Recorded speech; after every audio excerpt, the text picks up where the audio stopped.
Di hari Natal, Mam, biar saya hari ini kerjakan. hadiah terbaik tidak selalu dibungkus kertas kado. Kadang ia hadir dari perhatian kecil, hal-hal sederhana, tapi bermakna. Walaupun tidak sepenuhnya sempurna, Santa tidak selalu datang membawa hadiah. Kadang ia mencuci piring, menyapu, membersihkan rumah. Hadir sepenuhnya dan memberikan yang terbaik untuk orang-orang terkasih.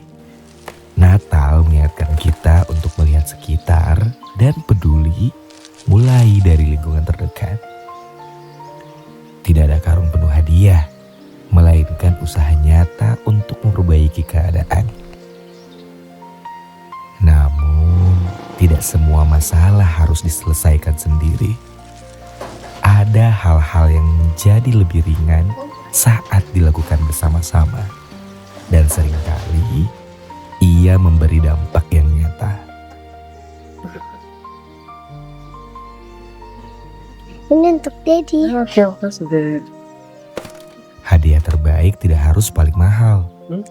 Yang paling berarti adalah kehadiran. Waktu yang dibagi bersama keluarga, Makasih, Dek. dan kebersamaan dengan orang-orang terkasih. Dan dari sanalah kita belajar untuk saling mengerti. Mami, Mami, ini Daddy. Dede.